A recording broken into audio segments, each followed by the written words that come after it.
அன்பர்களே, உங்கள் அனைவருக்கும் இயேசுவின் நாமத்தில் வாழ்த்துக்களும் இறையாசிரும்.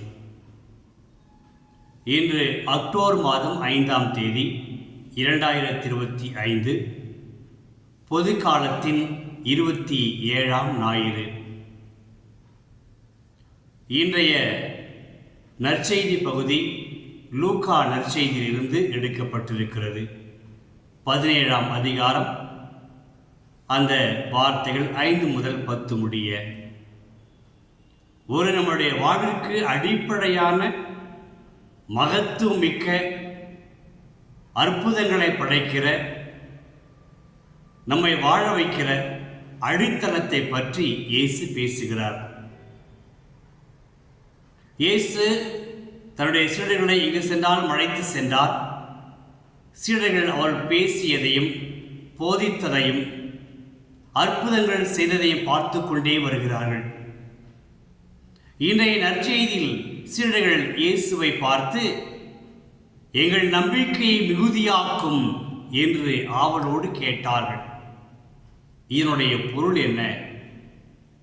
என்னுடைய நம்பிக்கை பலவீனமாக இருக்கிறது, வலுவிழந்திருக்கிறது. எனவே எங்கள் நம்பிக்கையை உறுதிப்படுத்தும் ஆண்டவரே, நீர் எண்ணற்ற அற்புதங்கள் எல்லாம் செய்து கொண்டிருக்கிறீர், மக்களை வாழ வைத்துக் கொண்டிருக்கிறீர். எங்களுக்கும் மீது நம்பிக்கை வர வேண்டும். நாங்கள் கண்கூடாக பார்க்கிறோம் அனைத்து அற்புதங்களையும், ஆனால் எங்கள் நிலையையும் நாங்கள் உணர்ந்து பார்க்கிறோம்.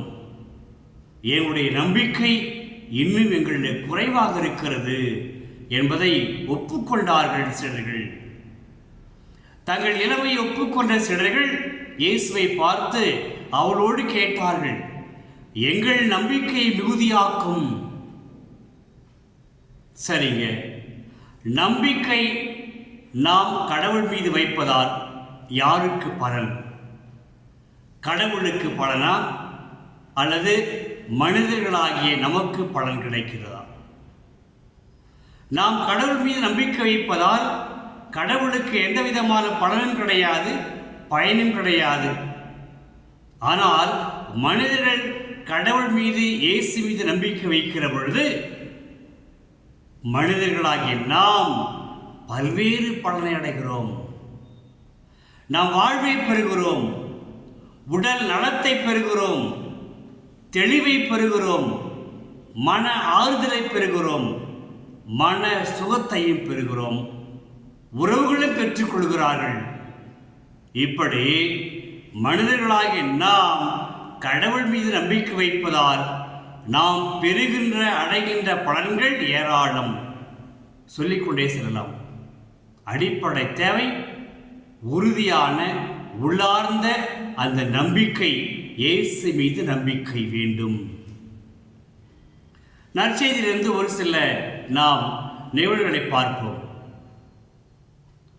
இந்த மத்தேயு நற்செய்தியில் 8ஆம் அதிகாரத்தில் நூற்றுவர் தலைவன், ரோமை படைத்தலைவன்.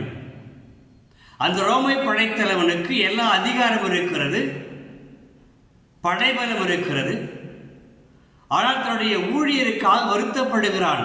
தன்னுடைய ஊழியன் ஒருவன் நோய்வாய்ப்பட்டிருக்கிறான். எனவே அந்த மருத்துவம் பார்த்த பிறகு சுகம் கிடைக்கவில்லை. எனவே இயேசுவை நாடி வருகிறான் அந்த நூற்றுவர் தலைவன். இயேசுவை பார்த்து, நீர் வார்த்தை சொன்னால் போதும், என் ஊழியன் நலமடைவான். இயேசு அந்த ஊழியனை குணப்படுத்துகிறார். அந்த நூற்றுவர் தலைவன் நம்பிக்கையை பார்த்தார். இயேசுவை வியந்து போய்விட்டார். இயேசு சொல்கிறார், இஸ்ராயல் மக்கள் யாரிடத்திலும் இப்படிப்பட்ட நம்பிக்கை நான் இதுவரை பார்த்ததில்லை. நூற்றுவர் தலைவன் இயேசுவால் குணமளிக்க முடியும் என்பதை நம்பினான். தன்னுடைய ஊழியனுக்கு வாழ்வை பெற்றுக் கொடுத்தான். மத்தேயு நற்செய்தியில் திரும்ப பார்க்கிறோம். அதாவது அந்த 12ஆம் அதிகாரத்தில் அந்த 12 ஆண்டுகளாக நோய்வாய்ப்பட்டிருக்கிற, இரத்த போக்கினால் அவதிப்படுகிற அந்த ஒரு பெண்மணி பல்வேறு சிகிச்சைகள் மேற்கொள்கிறார்கள், பலனளிக்கவில்லை.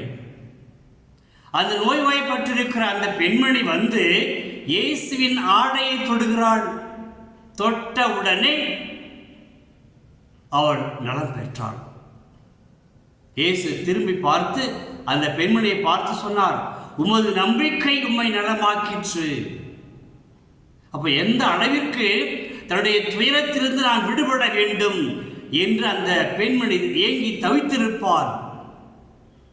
அந்த ஏக்கத்தோடு வந்து இயேசுவை தொட்ட பொழுது, நம்பிக்கையோடு தொட்ட பொழுது, நம்பிக்கை அந்த பெண்மணிக்கு சுகம் கொடுத்தது. இயேசு அந்த பெண்மணிக்கு சுகம் கிடைக்க செய்தார். மார்க்கு நற்செய்தியில 10ஆம் அதிகாரத்தில் இயேசு அந்த பார்வையற்ற பர்த்திமேயை பார்க்கிறார், சந்திக்கிறார். பர்த்திமேயை இயேசுவை பார்த்து கேட்கிறான், நான் மீண்டும் பார்வை பெற வேண்டும் ரபூனி, எனக்கு உதவி செய்யும். பல்வேறு துன்பங்கள், துயரங்கள், கஷ்டங்களை அனுபவிக்கிறேன். எனக்கு வாழ்வு கிடைக்க வேண்டும், எனக்கு மீண்டும் பார்வை கிடைக்க வேண்டும் என்று சொல்லி ஏங்கி தவித்து நம்பிக்கையோடு இயேசுவை பார்த்து கூக்குரலிட்டு சொன்னான், ரபூனி, நான் மீண்டும் பார்வை பெற வேண்டும். இயேசு அவருடைய நம்பிக்கையை கண்டு, உமது நம்பிக்கை உம்மை நலமாக்கிற்று. மீண்டும் சொன்னார், உமது நம்பிக்கை உம்மை நலமாக்கிற்று. நண்பர்களே, நம்பிக்கை வாழ்வின் அடித்தளம். அது நமக்கு வாழ்க்கையை கொடுக்கிறது. இது மட்டுமா? இன்னும் அந்த மார்க்கு நற்செய்தியில் பார்த்துட்டோம். லூக்கா நற்செய்தியில் அழகாக 17ஆம் அதிகாரத்தில் மிக தெளிவாக அந்த 10 நோயாளிகள் என்ன நோய்? தொழுநோயாளிகள் கஷ்டப்படுகிறார்கள் பல வருடங்களாக. இயேசு வந்து சந்திக்கிறார்கள், நலம் பெற்றார்கள். ஆனால் ஒருவர் மற்றும் அன்று நன்றி சொல்ல வந்தார்.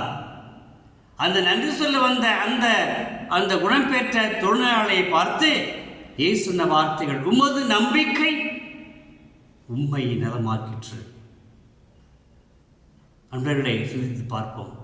நான் ஏற்கனவே சொன்னேன், நம்பிக்கை நாம் இறைவன் மீது வைப்பதால், இயேசு மீது வைப்பதால் இயேசுவுக்கு எந்த பலனும் கிடையாது. நாம் நம்பிக்கை கொள்கிற இயேசு நமக்கு பலனை கொடுக்கிறார். உடல் ரீதியான சுகங்கள், மன ரீதியான சுகங்கள், ஆன்ம சுகங்கள், இவற்றையெல்லாம் கொடுத்து நம்மை ஆஸ்வதிக்கிறார்.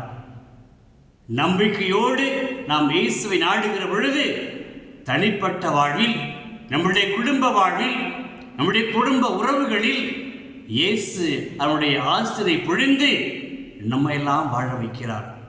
வேண்டும் நமக்கு இயேசுவின் மீது நம்பிக்கை, அளவற்ற நம்பிக்கை வேண்டும், அசைக்க முடியாத நம்பிக்கை வேண்டும். சந்தேகத்திற்கு இடம் கொடாமல் நாம் நம்பிக்கை கொள்ள வேண்டும். இயேசு எனக்கு செய்வார், இயேசு எனக்கு பெற்றுக் கொடுப்பார், இயேசு எனக்கு செய்து முடிப்பார் என்ற அந்த நம்பிக்கை, அந்த உறுதியான நம்பிக்கை நமக்கு வேண்டும் என்பவர்களே. அது நமக்கு வாழ்க்கை கொடுக்கும். இரண்டாவதாக நற்செய்தியில் அந்த இயேசு தெளிவாக சொல்கிறார், அதாவது உங்களுக்கென்று பணிகள் கொடுக்கப்பட்டிருக்கிறது. ஒரு குடும்பத்தில் தந்தைக்குரிய கடமைகள், தாய்க்குரிய கடமைகள், கணவனுக்குரிய கடமைகள், மனைவிக்குரிய கடமைகள், இளைஞர்களுக்குரிய கடமைகள், மகனுக்குரிய கடமைகள், மகளுக்கு உரிய கடமைகள், மருமகளுக்குரிய கடமைகள், இப்படி எல்லாருக்கும் கடமைகள் இருக்கிறது. நாம் அவற்றை செய்து முடிக்க வேண்டிய மனம் வேண்டும், அன்பு வேண்டும், நேச வேண்டும். அந்த அன்பு இருந்தால்தான் அந்த கடமையை நாம் எளிதாக மகிழ்ச்சியாக செய்து முடிப்போம். நாம் கடமை செய்வதால் பிறர் வாழ்வை பெறுகிறார்கள். பெற்றோர் கடமையை செய்தால் பிள்ளைகள் வாழ்வு பெறுகிறார்கள். கணவன் செய்தால் மனைவி வாழ்வு பெறுகிறாள். மனைவி கடமையை செய்தால் கணவன் வாழ்வு பெறுகிறான். இப்படி உறவுகளில் ஒருவர் தன்னுடைய கடமையை செய்கிற பொழுது அவர் பிறருக்கு உதவி செய்கிறார், வாழ்வு கொடுக்கிறார். அப்ப சொல்றார், உங்களுக்கென்று கடமையை நீங்கள் செய்து முடித்த பிறகு நீங்கள் ஆத்ம திருப்தியோடு சொல்ல வேண்டியது, நாங்கள் பயனற்ற பணியாளர்கள். என்னது? நாங்கள் எங்கள் கடமையை தான் செய்தோம். ஒரு பணியை செய்து முடிப்பதால், கடமையை செய்வதால் நாம் யாருடைய பாராட்டை எதிர்பார்க்க வேண்டாம், யாருடைய புகழை எதிர்பார்க்க வேண்டாம், பரிசை எதிர்பார்க்க வேண்டாம், விமர்சனங்களை எதிர்பார்க்க வேண்டாம். கடமையை செய்தால் கண்டிப்பாக அதற்குரிய பலன் பிறர் பெற்றுக்கொள்வார்கள். நாம் பிறரை வாழ வைக்கிறோம். நண்பர்களே, அற்புதமான இரு செய்திகளை இயேசு கொடுத்து நம்மை இன்று இயேசு உறுதிப்படுத்துகிறார், திடப்படுத்துகிறார். நாம் அசைக்க முடியாத சூழல் வாழ்ந்தால் நாம் வாழ்வு பெறுவோம். நீங்கள் வாழ்வு பெறுவீர்கள். என்னை நம்பி வந்தால் நீங்கள் திரும்பி செல்ல மாட்டீர்கள் வெறுங்கையோடு. என்னை நம்பி வந்தால் நீங்கள் உடல் ரீதியான சுகத்தையும் மன ரீதியான சுகத்தையும் நல்ல உறவையும் பெற்றுக்கொள்வீர்கள் என்று உறுதி கொடுக்கிறார் இயேசு. ஆகவே அந்த நம்பிக்கை நமக்கு வேண்டும் என்று ஜெபிப்போம். நம் கடமையை முழு மனதோடு செய்வோம். நாம் கடமை செய்வதால் பிறரை வாழ வைக்கிறோம். ஜெபிப்போமா? அன்பு இயேசுவே, உம்மை வாழ்த்துகிறோம், போற்றுகிறோம், ஆராதிக்கிறோம். இன்று எங்களுக்கு எல்லாம் ஒரு அற்புதமான செய்தி கொடுக்கிறீர். நாங்கள் மீது நம்பிக்கை கொண்டு வாழ எங்களை அழைக்கிறீர். நாங்கள் அசைக்க முடியாத சந்தேகமற்ற முறையில் மீது நம்பிக்கை கொண்டு அதன் பலனை நாங்களே அனுபவிக்க எங்களுக்கு தொடர்ந்து அருள் தாரும். நாங்களும் எங்கள் வாழ்க்கையில் எங்கள் கடமையை சிறப்புற ஆற்றி பிறரை வாழ வைக்கின்ற கருவிகளாகவும் செயல்பட எங்களுக்கு உதவியருளும். இவற்றை உமகன் கிறிஸ்து வழியாக ஜெபிக்கிறோம் தந்தையே. ஆமேன், ஆமேன். விதைக்கின்றே